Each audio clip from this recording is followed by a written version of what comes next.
Quem sabotou o helicóptero que viajou Ulisses Guimarães no dia da sua morte? Ulisses Guimarães saiu de Angra dos Reis, estado do Rio de Janeiro, de helicóptero sentido a São Paulo. Ele desapareceu, mas o restante da tripulação foi encontrado, todos mortos, em águas rasas no mar. Isto aconteceu em outubro de 2010. Estes homens são ligados àqueles que conspiraram contra a vida de Ulisses Guimarães, mas de forma indireta.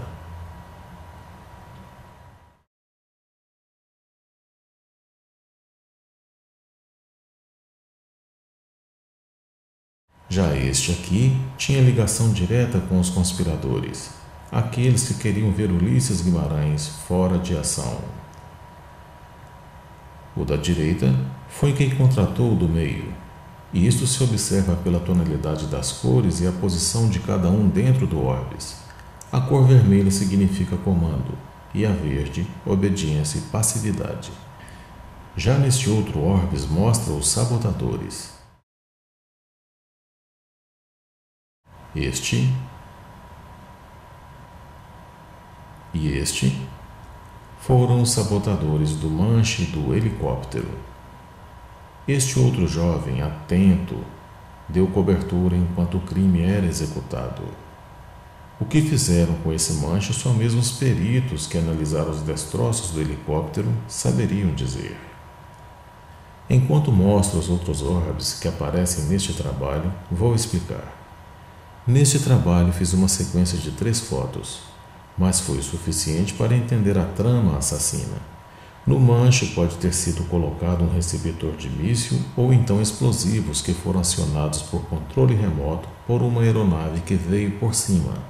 Esta aeronave aparece em outro trabalho que apresentarei em outro momento. Enfim, foi ao manche que o Orbis apontou como sendo a peça do helicóptero que foi sabotada. E isto faz sentido porque a aeronave caiu com toda a velocidade dentro do mar.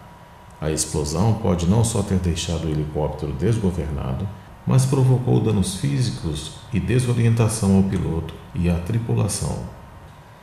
E isto se a explosão já não tiver sido suficiente para matar a todos, ou pelo menos o piloto e o tripulante a seu lado, que pode ter sido estraçalhado pela explosão e tido seu cadáver ocultado por aqueles que fizeram o resgate, para não ficar claro que o helicóptero fora explodido.